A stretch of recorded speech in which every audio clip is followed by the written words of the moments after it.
welcome to the Uncle's channel. Thanks for watching today, and let's continue our journey to finish every single Game Boy Color game. Today focus on a game called Star Wars The Empire Strikes Back for the original Game Boy. Now throughout my life I've probably seen this movie 3 or 4 times, so I'm fairly familiar with the overall plot, and the game does follow along pretty darn well to the actual movie.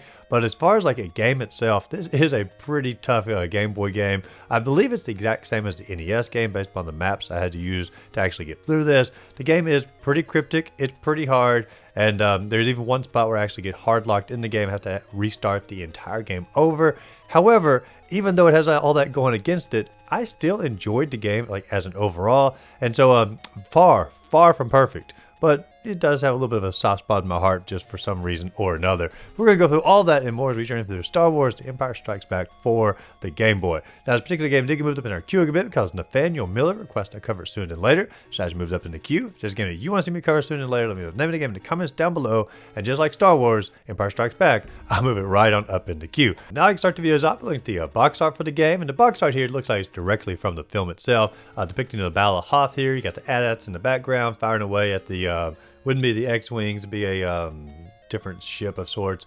We'll call it a scouter, I'm not sure. You can let me know in the comments down below the actual name of this particular ship in the Star Wars lore. But overall, I mean, it looks like it's directly out of the film, probably airbrushed over or animated to some degree. But I always love a good snow scene. The fact that they chose it for the cover of the game, I don't know, it sells me on it pretty much immediately. So overall, excellent cover for the game. Now when you load it up here, you do have the overall story scrolling in the background, just like in the actual Star Wars film. And I looked it up because it was like pretty long on the Game Boy here, and it's literally word for word exactly what the film says. So good for them for staying true to the actual film. And then it starts up and pretty much immediately jumps you into the game. There's no start or option, anything like that. You're just thrown immediately into the scene here on Hoth. And you are riding your, I think it's called a Tauntaun, if I remember correctly. Like I said, it's been a while since I've seen the film, and my biggest memory of this particular creature here is growing up in the nursery at our church we went to. They had a little action figure of this, and I remember playing with it in the nursery, and I thought it was like the coolest looking action figure imaginable. I hadn't even seen Star Wars at the time. I didn't even know what Star Wars was, but I always liked this particular figure here. But regardless, you are riding the Tauntaun, and you basically have the ability to jump, or you can fire your little laser blast on top of it here. And if you hold down the jump button or hold down the D-pad, you can actually sort of charge a jump up, just like in Mario 2. You can get an extra tall jump. If at any point you want to actually get off your Tauntaun, all you gotta do is press the select button. You can go into Luke Skywalker mode here and journey around as a first person. Sort of like Blaster Master to a degree, because your health bar is separate between your vehicle and your actual character. But regardless, you're journeying through the snowy landscape here. You got some snowy mountains in the background. You encounter your first enemy, which can be like a drone scout to a degree, and comes up and shoots lasers at you. Not too hard of an enemy, truth be told. You can avoid most of the hits here. And you continue on the little snow landscape, and eventually Han Solo comes across, I guess, like your radio, and says a meteorite has crashed. You need to investigate the hole that's created inside the ground. So we journey off. We find there's a crater, this hole going down into the landscape here. And let me tell you, it is enormous when you go down here. I didn't use a map the first time I was going through the game. I'll get to why I had to go through it all again in a second.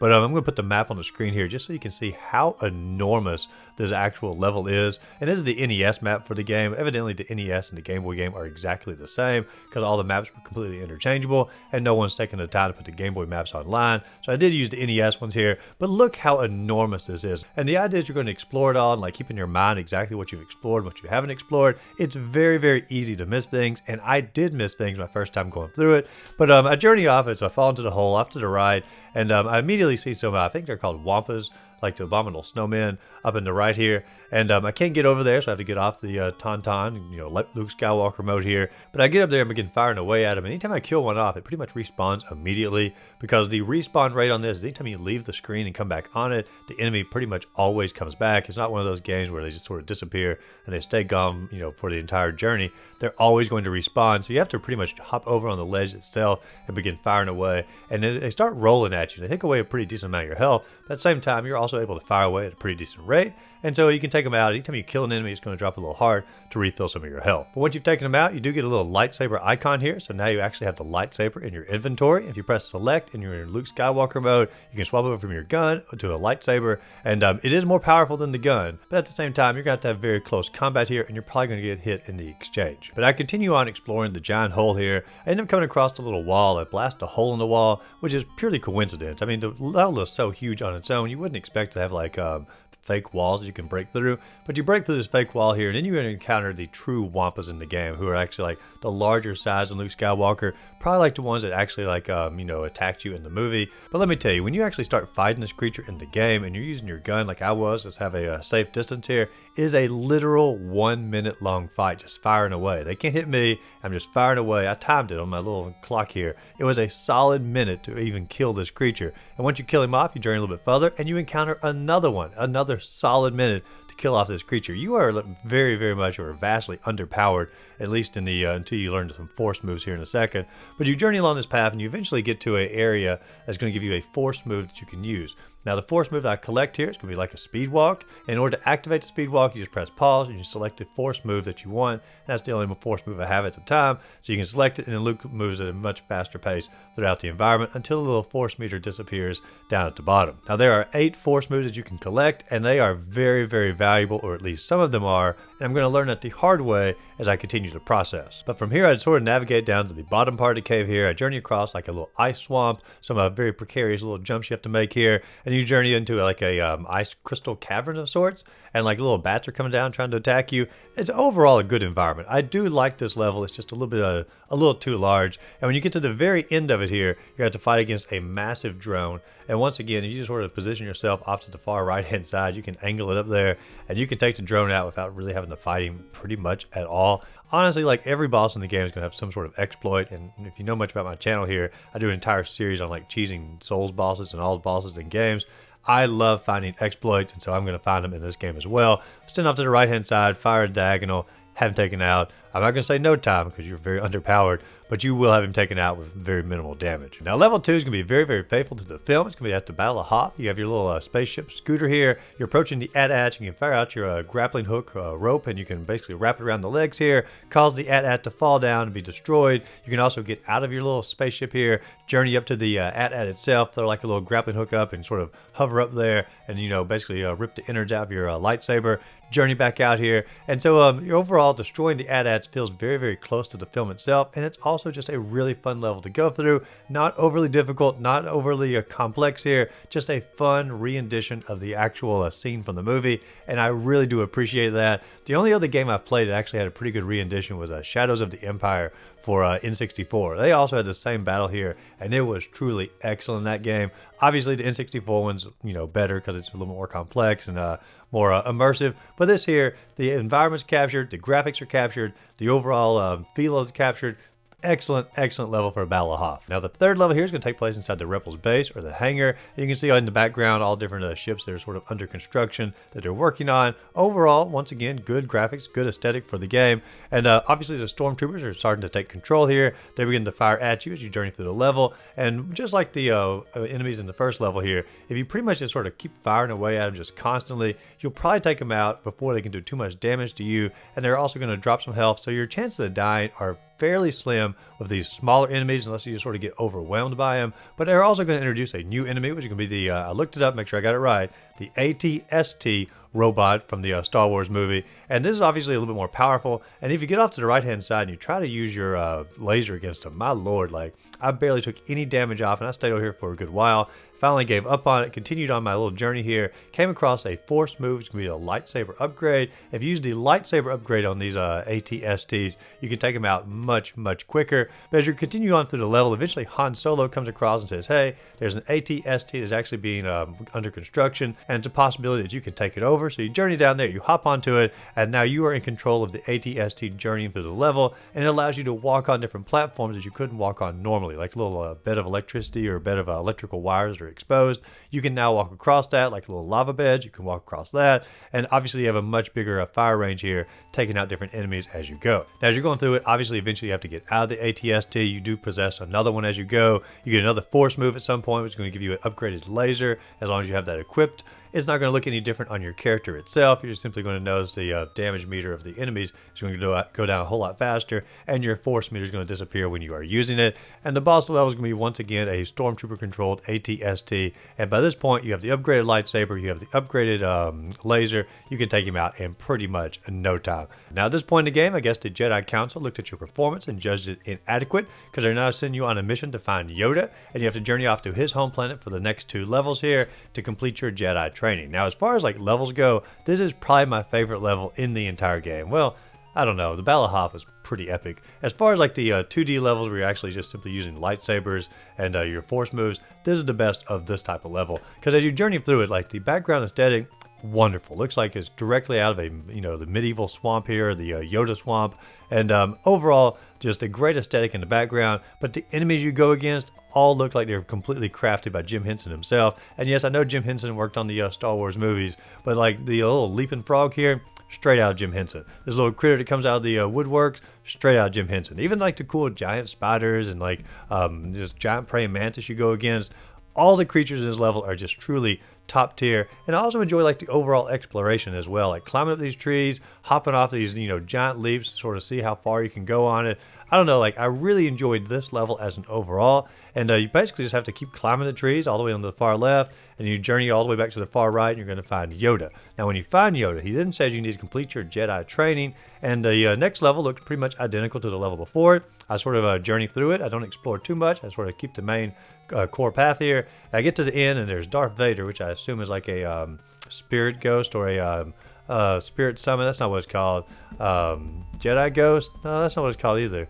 Force Ghost. That's what I think the word I'm looking for here. Because you don't actually have to fight Darth Vader. You can just sort of jump over the top of him, rush off to the right, and when you go far enough to the right, the level comes to a close, and you have completed your Jedi training. Or at least that's what I thought. I'm going to come back to this level in a little bit and talk more about it, because there is a whole lot more to it that I made a massive mistake by finishing this level a little bit too fast. Now, level 6, you're back in your spacecraft here, the X-Wing this time, and you have to take out 20 different enemies that are chasing after you, and they are really easy to take out. Like I said, they are chasing after you, so all you have to do is basically reverse the X-Wing or turn it around, and then you're facing everyone who's coming at you, and you can take them out very, very quickly, usually 2 at a time, and then turn your little X-Wing back around again, take another 2 out, turn back around, another 2, and you'll have the level beat in like maybe 40 seconds. I don't even think it's a minute long. It's a really easy level, but I do enjoy these overall space levels. And the game would probably be better as an overall if they extended these levels a little bit and made the overall map levels just a little bit smaller and a little bit more concise. Now, level 7, you are in Cloud City, and this looks directly out of the movie once again. I remember Cloud City not being really the prettiest spot in the game, very much of a lot of walls. Just sort of corridors from the movie itself. And so this fits very well on that. There are a lot of electrical fields that you cannot journey through unless R2-D2 is going through the electrical field with you, because he is disabling it, allowing you to go through that. Or if you are in a AT-ST, and so you have to rescue yet again another AT-ST to journey through some of these electrical fields. I would say this level here is a little bit more linear than some of the other ones because there's not as much to explore out, there's not as many items to find, things like that. And then the final boss here is going to be Boba Fett. And when you go up against him, once again, if you just simply stand off to the side, have him come through, make sure he drops the bomb, the first time through or whenever, how many times it takes you. Once you've seen the first bomb drop, then jump down here on the little edge of corridor, aim up at an angle, and just keep on firing away. You could, of course, equip the more powerful weapon. I didn't want to waste my force ammo. I found out when you kill him, you can refill all your force. I didn't know it at the time, so I'm over here just firing away, and it's probably a solid 4-minute battle, just simply firing away with my little gun in the corner. Once again, completely safe. I'm going to always take the safe cheese route, and it's the best way to cheese off Boba Fett. Now, after you take him out, then you're going to have to chase after his spaceship here. It looks just like it did in the movie, and all you have to do is simply approach it. He's going to drop little bombs out. Very, very easy to avoid the bombs. Very clear as day exactly where they're at. Fire away at him. When you get close to the ship, do a little U-turn, go back, come back again after a second U-turn, fire away, and you'll have the ship taken out pretty darn quick. Now, after you take the ship out, now you're journeying back to what looks like Cloud City again, except you're on like a different level here. And this part of Cloud City really threw me off because I took out the one enemy that was on the little level here, and I had nowhere to go. I could charge my jump up, try to jump, couldn't jump up there. I couldn't, find any passages to go on. It's a very small area. And I was like, what am I supposed to do? So I finally looked it up online, and it turned out I'm supposed to use the force move of levitate in order to basically sort of fly like Superman and journey up to these upper platforms. However, I did not pick up levitate in the Yoda level, and that means I am stuck in this level. I can't go back to the Yoda level. I'm just literally stuck here and cannot advance anymore in the game. And so I'm basically hard locked in the game because I advanced without picking up the necessary items. And I hate it when games do this. It's like one of the worst mechanics possible because it literally feels like you are wasting your time. And so I have to restart the entire game all over again in order to get the levitate. So this time I go through, like I said earlier, I load the actual maps up here to sort of see where the force moves are at to collect them. and also just sort of make a quicker work of the levels themselves. I journeyed through it. Yoda's level, when I get to that, holy cow, like every single one of the force moves is found in Yoda's level. You just have to, go off the beaten path here and find them all. And I'm here to tell you, the levitate move is truly a lifesaver. It's like I said, it makes you Superman in the game. You just fly around wherever you want to. It doesn't drain the force that quickly, and just a overall fantastic move. However, I think the thing that annoyed me like the most though is when I go back to Cloud City Part 2 here, I'm journeying through it, and what do you know? They actually give you a second opportunity to get levitate after the point in the game where you have to have the levitate in order to advance. And it's like, what kind of game mechanic is that, where they're going to give you something after you need it and they're going to lock you out of the game if you don't have it? I don't know, like it just, seeing it there was almost like a, I don't know, it felt like they were trolling you to a degree by saying like, oh, you went back and got it, good job, here it is anyway. I don't know, just really did annoy me. But like I said, you can levitate through so much of the level here. You do come across Princess Leia, and she says all like one giant trap, and then you're basically transported over into Darth Vader's base here. And you're journeying through this, it's really puzzling. There's one enemy, it looks like the Emperor, who's throwing out like little sorcery balls at you, but there's like 3 or 4 of them, and they appear all throughout the map. And it's like, what is it? Like the Emperor's like children, offspring? I don't know. It's weird. It's not the Emperor. If you know who this creature is, let me know in the comments down below. But it reminded me a lot of the Emperor as far as like the powers go. But you're going to encounter Darth Vader a lot of times in this map. However, you don't actually have to fight him or attack him until the very end. All these are like, once again, like the Force Ghost he's trying to throw you off with. And basically the levitation here, I used the map to make a quick work of the level itself. Levitate through as much as you possibly can. And at the very end, you're going to come across the iconic area where you're fighting off Darth Vader here, where he cuts Luke's hand off. And basically, he's going to keep trying to knock you off the ledge. He can use force moves like, pull random objects and throw them at you. Tries to push you off the edge. If he pushes you off the edge, just use levitate. Fly yourself way back up there. Get back up there. Equip the lightsaber with the force as well. And you're going to have the lightsaber special going up against him. And Darth Vader's really not too hard of a boss. Like I said, none of the bosses are super hard. But if there's one that's going to consider more of a challenge, this is probably it. Because there's not like a spot you can hide away in and avoid pretty much all of the hits. Now, after you take him out, he basically says it's not over. It's your fate to be connected forever or to meet again or something like that. And then you basically have Yoda saying, good job, Jedi, or something like the Force will always be with you. Some little uplifting words. And I have to say, like, the ending here was a bit of a letdown because, like, this is really iconic. The whole Luke, I am your father, cutting off his arm or cutting off his hand here. There's so much, like, crazy stuff that happens at the end of Empire Strikes Back to lead into the next movie. They just completely eliminated all of that and just give a very boring ending to this game. Perhaps they didn't want to spoil it for anyone who hadn't seen the movie yet. But I don't know, like, if you're playing the game and you're, I don't know, dedicated enough as a Star Wars fan to get through it back in the early 90s, I have to imagine you have probably seen the movie.